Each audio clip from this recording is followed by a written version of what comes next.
Hello and welcome to another episode of Boxing City. I'm Arvin Nunwell from Fight News, and I'm with my co-host Brian Graham from The Guardian US. You living the good life. Living the good life. A lot to talk about again this week. Highs and lows of the sport. We laughed, we cried. Yeah, we did, and we friends became enemies. Enemies became friends. When we witnessed the performance of Robert Guerrero against Aaron Martinez to kick it off. Scintillating performance. You had a great quote on Twitter, I believe. Yeah, I saw this on Twitter. Well, I don't know if I want to go there. Negative right out of the gate.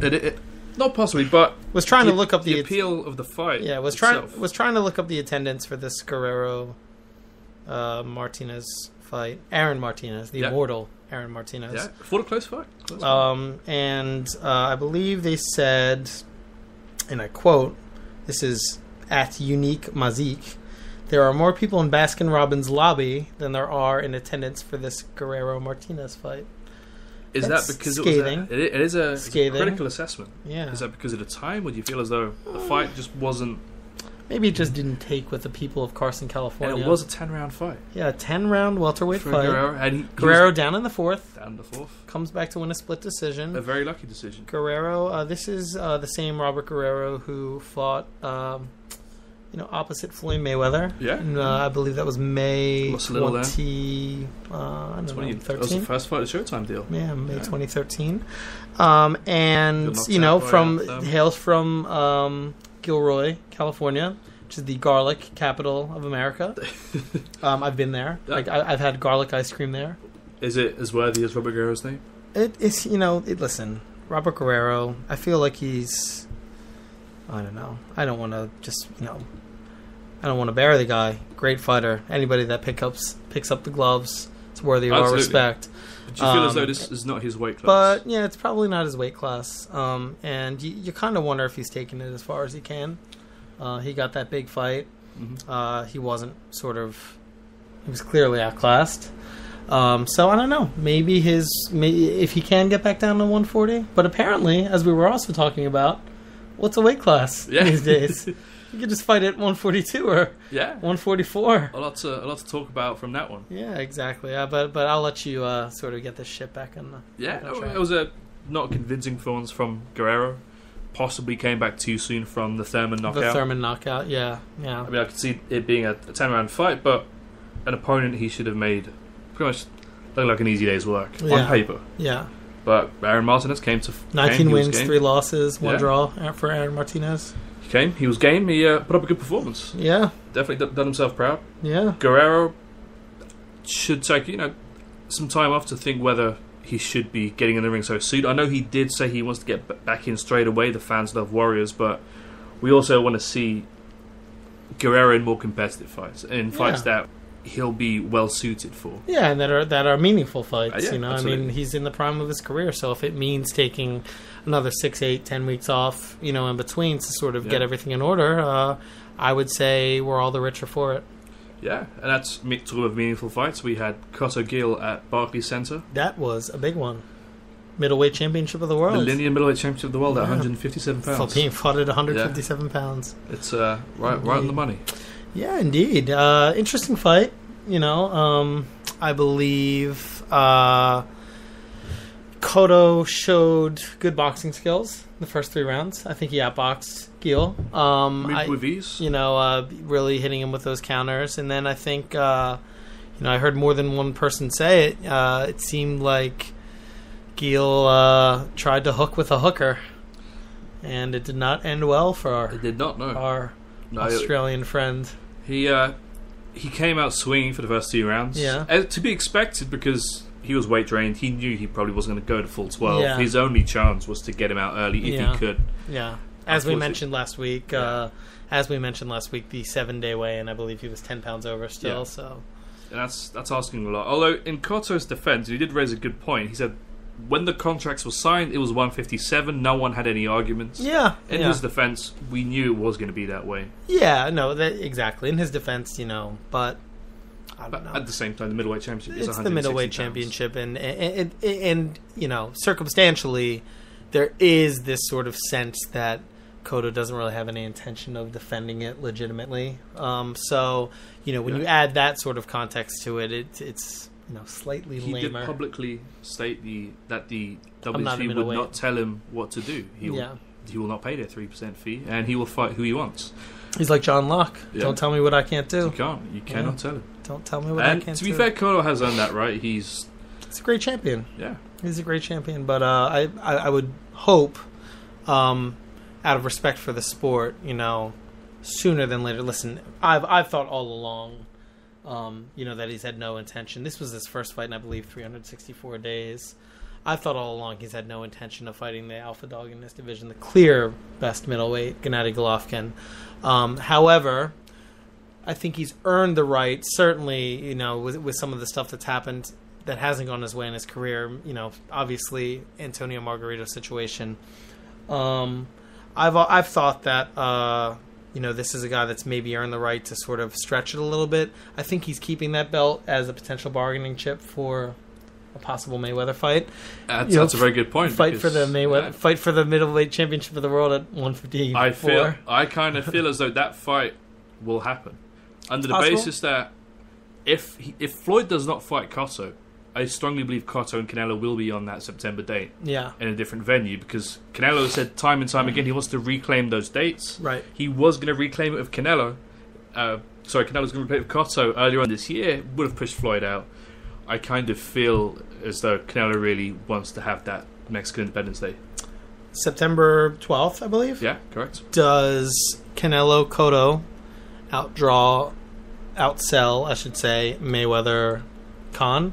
I would strongly suggest so, considering they will price it lower. There is Mayweather fatigue, based off the Pacquiao fight. A lot of people, unrightfully so, are disappointed. It was a clear dominant performance from Floyd, but at the same time, no surprises to the true boxing fan. But the casual fan may opt for Canelo Cotto. And you just have to look at their highlight reel for the last two fights to see it's going to be explosive. It's going to be high action, a lot of drama. And it has happened. They have gone head-to-head on that date as recently as Chavez Martinez, and I believe the other date was... It was Canelo against... was it not Anguilla? Was it? I believe... It could have been. No, I don't remember who was on that. I think Victor Ortiz might have been on that card. Was that possible? No. No? No, I don't think it was. But you're right, there was a head-to-head. Yeah, there was a head-to-head. With Chavez and Martinez. Same thing would apply. I would strongly suggest that Cotto, because he stated two things that are important to him, his family and his career. That highlights to me that he'll probably go with the money and fight Floyd. Yeah. And take that 160-pound belt to 154 pounds. Yeah, so then Floyd will be, a 6th division champion. I would give Cotto a strong chance, though. Yeah, well, another reason I think that fight has a better chance than sort of people are giving it. I mean, I've said this since the day after the fight, just because it makes sense. But the truth is, when it comes to, the guy's got a name, his Q score. He's a star in the sport. And the other thing is, when it comes to selling that fight, you show clips from, you pick the right things from that first fight. Which was stuff from Floyd's that 6th round. Exciting fight, I want to say. Yeah, I mean, how long are these commercials that they show? You take the best 15 seconds of Cotto's work out of that fight, you can sell that fight. Oh yeah, you know what I mean. And it's again, I think we grade Floyd on a curve, and to me, I had it 8-4. It was an uncontroversial Mayweather win. However, it was the first time we had seen Floyd sort of have to work for it in a while. So busted his nose up quite bad as well. And I think Cotto's earned it. Absolutely. I'd add that. He's earned it certainly more than Khan has. Yeah. However, as we said last time, I don't think that the fact that Khan hasn't earned it rules him out of it. And Khan did say he would be willing to fight Cotto, so yeah. Cotto he can pick and choose whoever the world he wants. is his oyster. Yeah, great place to be for him. He's come from the verge of the end with defeats the Trail, defeats the Floyd. I've often said, to quote the William Money, Clint Eastwood in Unforgiven, in boxing, deserves got nothing to do with it. Yeah. You know what I mean? Yeah. So we'll see. That's a good night of boxing. Cotto did well. He fought a ghost in Geale, I want to say. Not much of an undercard. No, we saw the undercard. I was at the Triple Crown. Yes, you are. Watching that little horse, and then made it there just in time for the main event. Yes. Heard I didn't miss much. You missed Big Sean. Actually, I did. Oh, Shawnee. Yeah, how did Shawnee do? It was actually a good performance. He did a good set. He actually Shawnee. excited the crowd. Another key thing to note: that Rock Nation may have a good formula there because it did fill the stadium. You're saying Big Sean? Big Sean. Oh, I thought you meant Shawnee Monahan. No, he's fighting this Saturday. He is fighting this Saturday. Okay, all right. But, Big Sean's on the undercard. Rock Nation are playing with that formula. I feel as though it's attracting a new type of fan to boxing, which is also always a good thing. Yeah. Always a good thing. Get more people under the tent. And we will have David Itzkowicz on here next week or the week after. He will be talking to us all. So David, thanks for listening. Stay tuned to that. Thanks for joining us in advance. And talking about the future, we have a lot of fights coming up. We have. Oh my God, they don't stop. They don't. We have the American Dream, Erislandy Lara, taking on Delvin Rodriguez this Friday. Ooh, should be good. Interesting fight. Interesting fight. A crossroad fight, I want to say. A guy who lost to Canelo versus a guy who lost to Cotto. Yeah.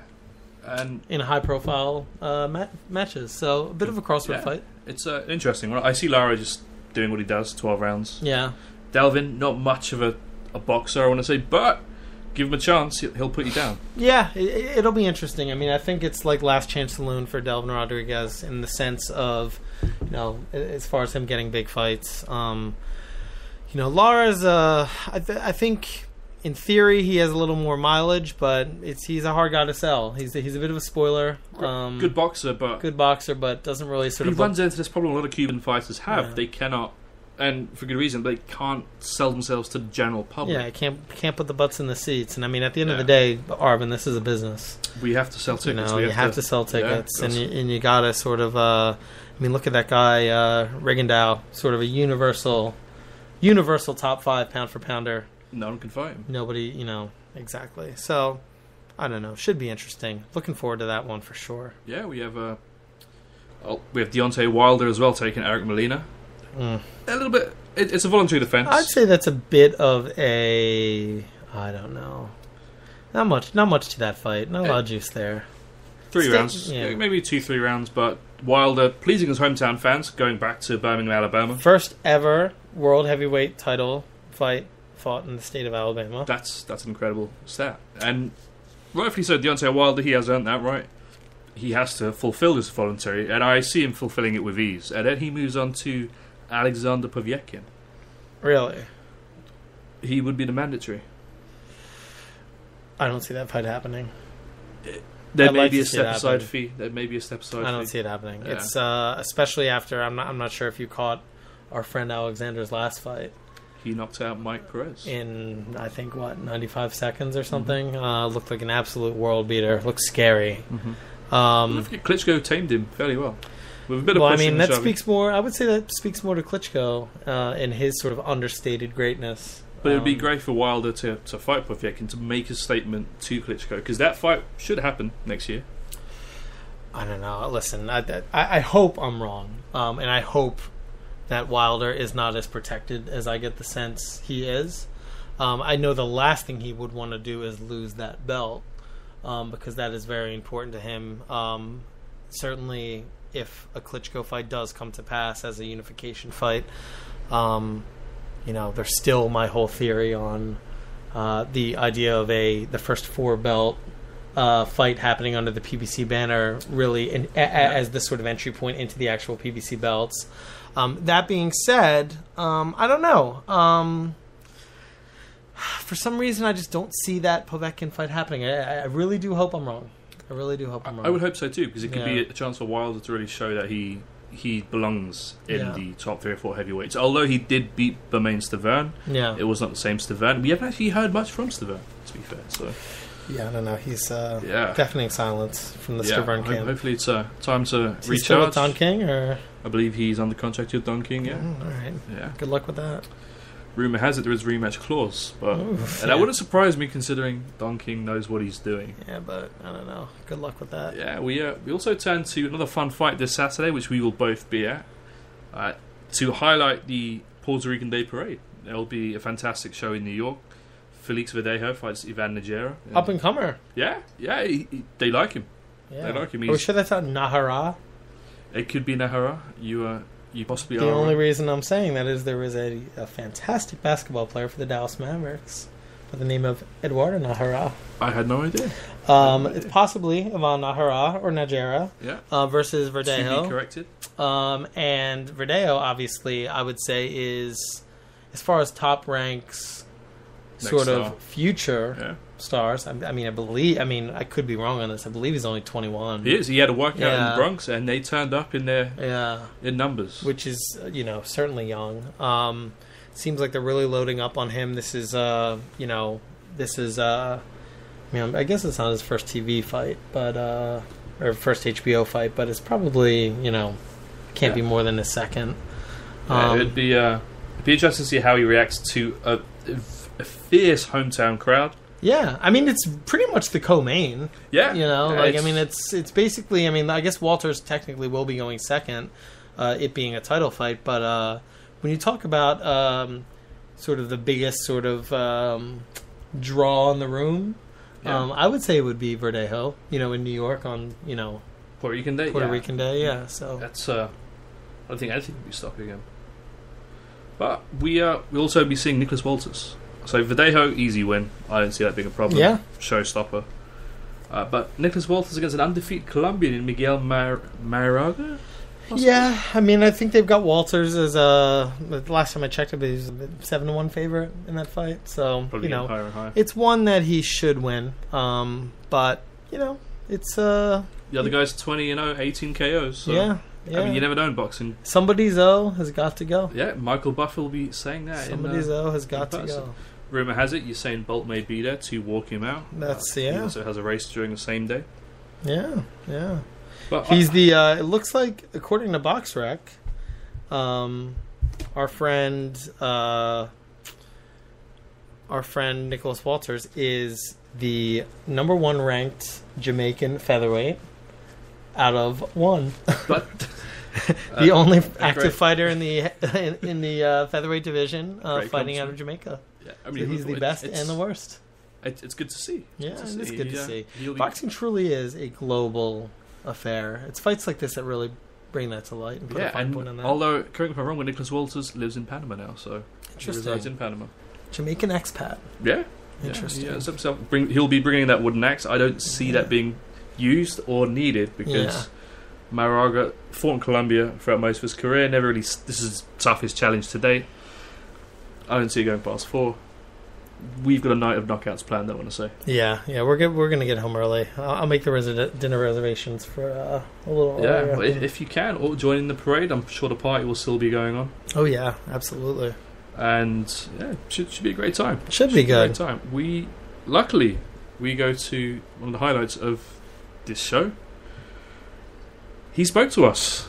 Our living legend, Bernard Hopkins. Do we have time for this? Do we have time for everything We did our normally best. I just ask him a question and he just goes on. Very insightful. Yeah. Very insightful. Concise? He was as concise as he could be this time around, but he had a lot to say. It's interesting to note that Golden Boy, being Oscar De La Hoya and Bernard Hopkins, were in Cotto's changing room before and after the fight, possibly to stave off Floyd or Floyd's advisors or anyone who acts on behalf of Floyd. Who knows? Mm-hmm. But they're working really hard to get that fight nailed down and locked in. Good. And it's interesting because they're really selling that. It's also interesting because you sent me a link about Bernard Hopkins and his possible last fight against James Degale. James Degale, I believe, in London. Yeah, it's a huge fight. A huge fight. If I'm Degale, I run from that fight. Nothing to gain. Nothing to gain, but it's a fight where you win. You beat a 51-year-old man. Well, you win. And you beat a man who fought everyone he needed and who was successful up until the very end in his defeat against Kovalev. And to his credit... you beat a 51-year-old man coming off, essentially a knockout loss. I mean, almost. He took some damage, but at the same time, I feel as though Hopkins still has a lot to offer. You can't count him out. Everyone counts him out, and yet he comes up. I mean, I have Hopkins winning that fight easily. Yeah, I have the Gale split decision. There is a little bit of hometown decision going on, and there will be English referees, which we are known for. Yeah. We are known for actually going the opposite way, so it could work in your favour. I don't know. It just seems to me that I just don't see what Degale has to gain from that. It's a good fight for Degale. Puts him. Puts him on HBO, which is also key. It's a fight that it's a weight that Hopkins hasn't campaigned at in 10 years. So there's a question there, but at the same time, I don't really have much question that he can make it. because this is a guy that just keeps himself in as good shape as Floyd, pretty much.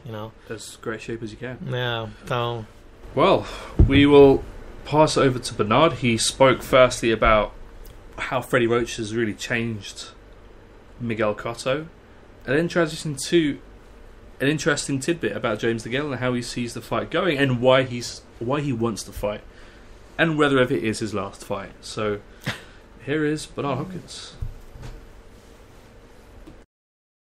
We had great trainers, and when you get a guy like Freddie Roach who can bring the best out of you, it's like a relationship. Do you think it's a little? Sometimes a relationship can bring the worst or the best out of the man or the woman. So look at a relationship that can enhance either side. Do you wish you saw this earlier on in Miguel Cotto's career? As a fan, would you wish that you saw this type of activity or this energy from Miguel Cotto? Not really, but timing is everything. Remember that. It's good conversation to talk about, this and that, and it's legit. But when you see the finishing product and the blossom of the harvest, you have to appreciate the time it harvests. You understand what I'm saying? Yeah, and now as a fan, I know you're also a businessman, but as a fan, you feel the Canelo fight is the only fight that now makes sense for Cotto. You hear that crowd? They look for you all night. First of all, it makes sense, both of them, from a financial side of point, but then for coming off the heels of a super fight in May, so now we get a chance, the fans and we and writers and yourself and other people get a chance to see, which haven't been this way in a long time, 2 super fights of a magnitude of a blockbuster pay-per-view fight. You have 2 Latino fighters, right? You have 2 Spanish fighters, and you have a fan base with Mexican and Puerto Rican rival that's been going on since day of boxing time. So fast forward to now, in this year, the top of the year, we know what that was, and we've seen it, whether you agree or disagree. I think Floyd did a great job, fantastic job of disarming a guy and making it look one-sided. But now you fast forward to the end of this year, early fall, late fall, you have these 2 champions, these 2 fighters going against each other, and their market is what kept boxing afloat when boxing didn't have a big pay-per-view ratings of that magnitude to be able to talk about.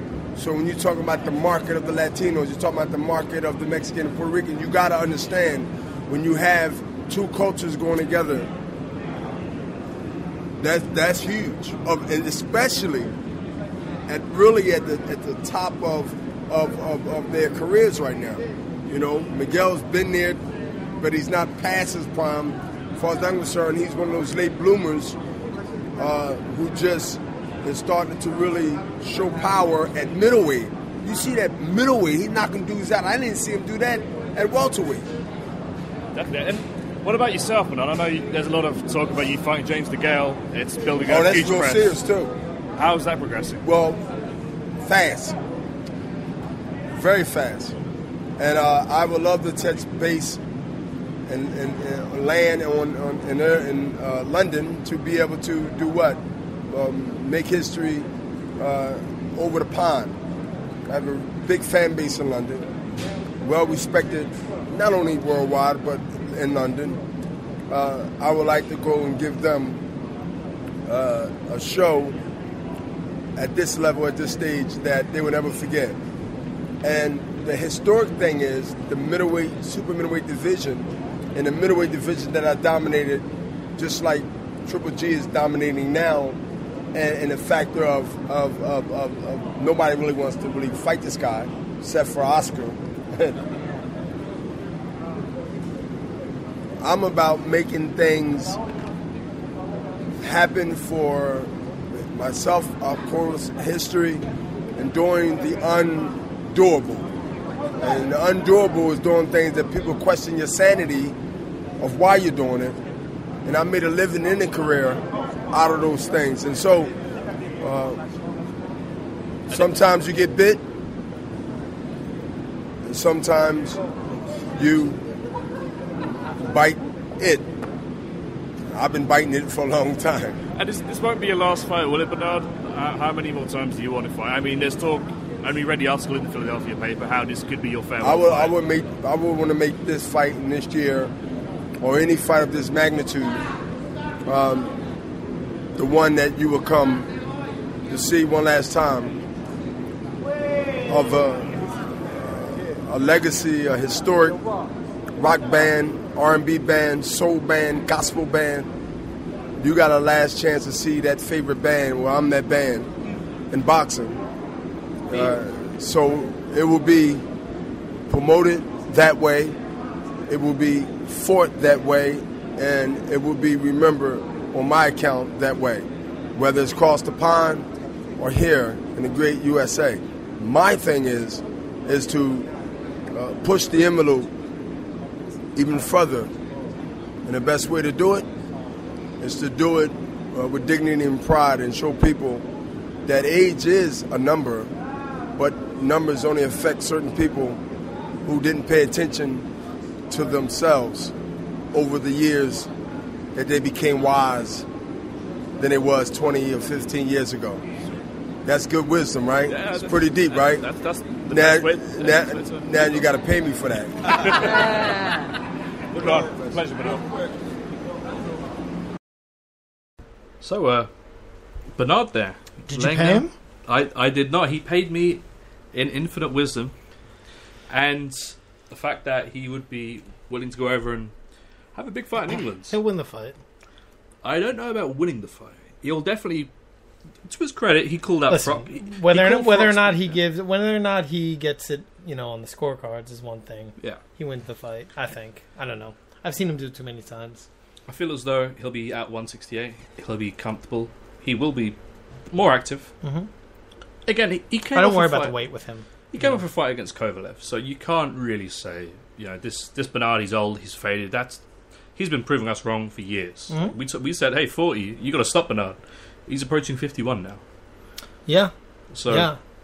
And you know what? I take it back. When I said he hadn't fought at that weight in 10 years, he fought Kelly Pavlik at 168. He did. And forced Kelly to move up and put on a clinic. Yeah, I mean, it's, you could argue listen, Bernard's had so many highlights.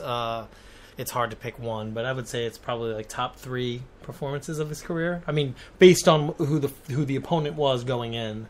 Hopkins was the underdog in that fight. Of course he was. I mean, he that was just Pavlik one was of many nights we were worried about Hopkins. Pavlik was touted as the truth. I believe, and he was never the same. I mean, he was just one of several fights. Bernard might be a little too proud of saying this, but Bernard often says that he ruins fighters, and I think that might be Exhibit A.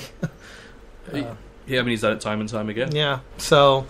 I listen, obviously, Bernard is a guy that I've followed for a long time. He's from my hometown, but I think I don't think what my esteem and my respect for what he's done purely comes from parochialism. I think he's really earned it. There's many times I thought that he should hang it up. He should, for his own safety. But, this is a guy that takes care of himself. He stays in fighting shape 305 days a year, 365 days a year.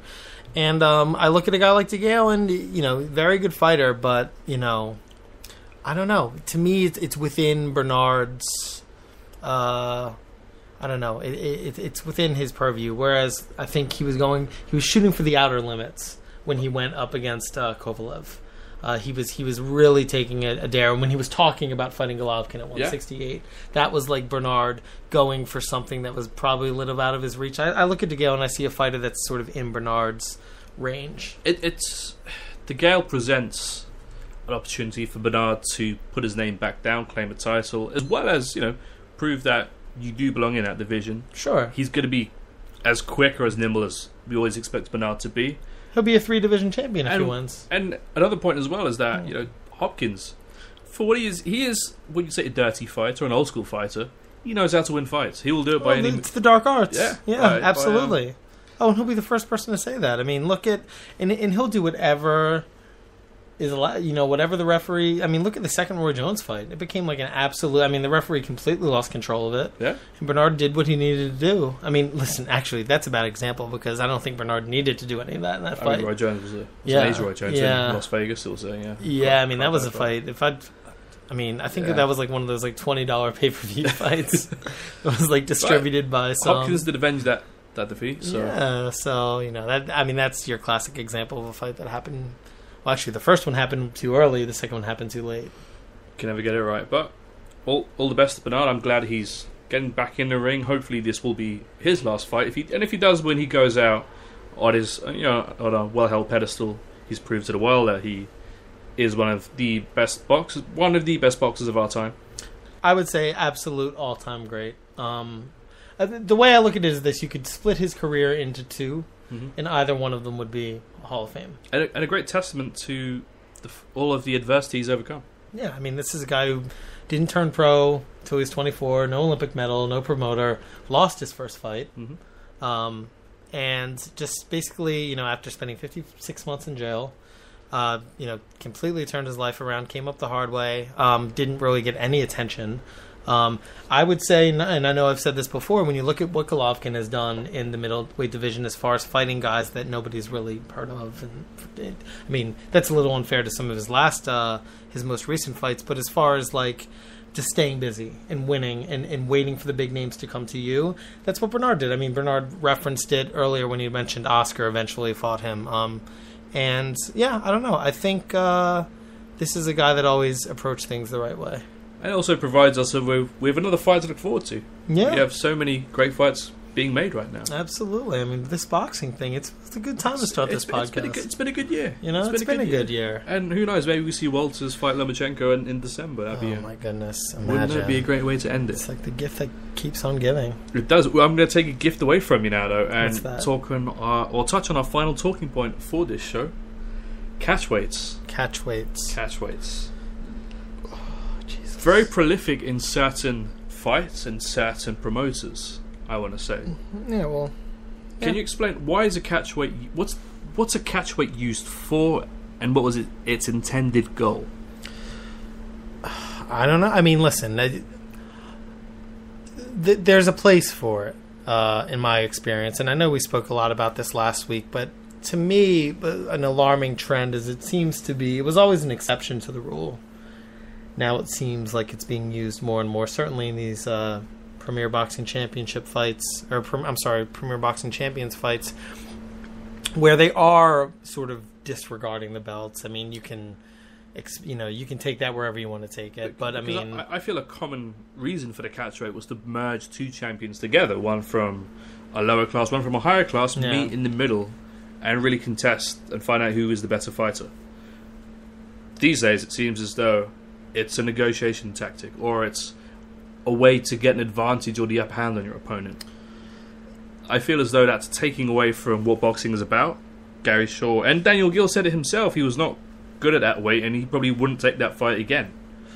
You're doing yourself a disservice. Yeah, well, I mean, listen, the flip side is, and this is if I'm putting myself in the Premier Boxing Champions sort of seat right here, they'd turn around and say, we set the fight at the weight. Their priority is not these weight classes.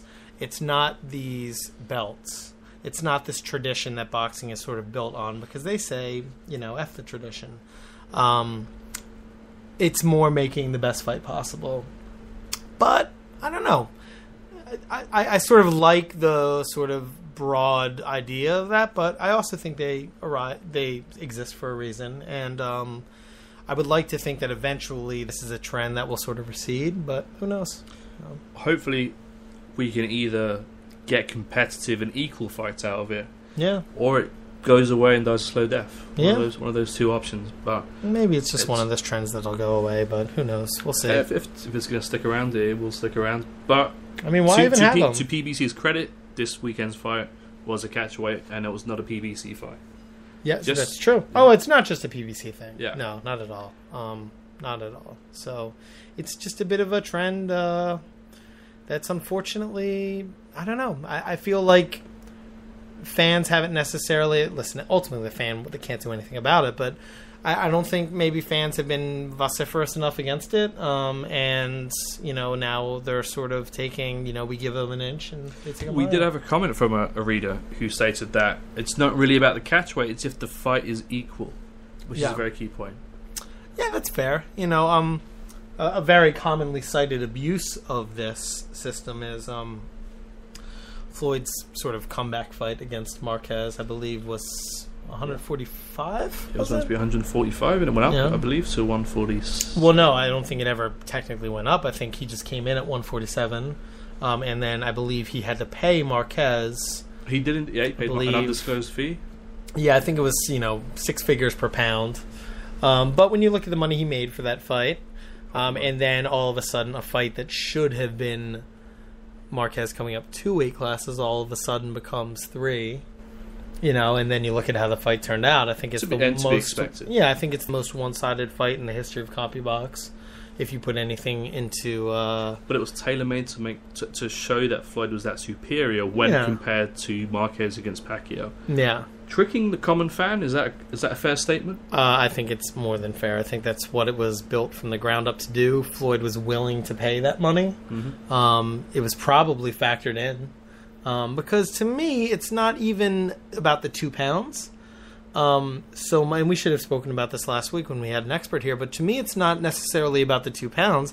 It's about the effort to lose those 2 pounds and having not to expend that. You know what I mean? So, like, the pounds themselves, the poundage itself is almost secondary. It's more about, the strain that you're not putting yourself through to cut those 2 pounds. So, I don't know. I think Floyd, in his mind, was never even attempting to make that weight.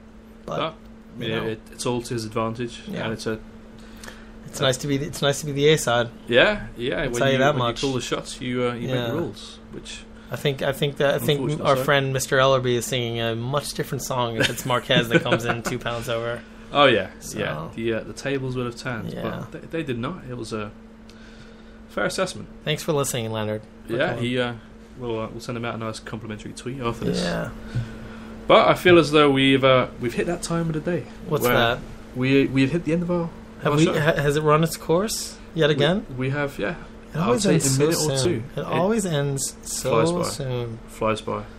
We have to mention a couple of mentions. Carl Frampton gets his debut on CBS. Oh, we're looking forward to that. Yeah. Ironically, that would be the 30th anniversary of Barry McGuigan winning his world title. Where were you?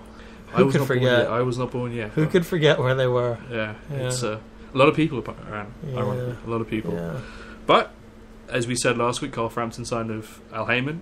Carl Frampton gets a fight a week after. So what a coincidence! Yeah, it's what are the odds? Holy hell! Yeah. So activities being made. There is movement in the industry. It's always a good thing. Yeah. Possibly a Leo Santa Cruz further down. I would love that. Just putting it out there. Love that Carl Frampton, though. Good. Good passion. He'll be fighting in the US for the first time. How about that? Yeah.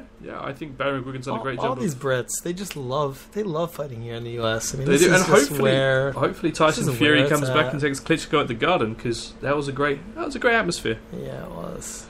And we'll see if Tyson Fury wins. He will give us another karaoke session. Oh, that Tyson Fury, man. Yeah, he is an interesting. He is one cool bird. Can't get better than him. Well, we'd like to thank Al Heyman for... thank God. Thank Al Heyman. Like to thank Bernard Hopkins. Your promoter, Bob Arum. My promoter, Bob Arum. Yeah. And... David Itzkowitz, of course. Yeah, David Itzkowitz next week. Yeah. Pretty much everybody. I'm just very thankful. Yeah. Go right down the line. Boxing is just full of these personalities, and I don't know. I'm very happy to be here. And if you are listening on iTunes, that 5-star or 4.5, I will forgive you. But make sure you rate or review the show. And if you have any questions... Maybe 4 stars to make it look like it's not all our friends. Because we are on 5 stars right now. Yeah, and to be honest, we probably are only a 4-star podcast right now. But we're getting there. We're working for it every day, every show. We are getting there. And if you have any questions or comments, or just want to speak to us, email boxing@outlook.com. And we'll get in touch. Or just call me. You can indeed. You have my number. Yeah, we'll tweet out that number afterwards. Well, thanks and good night.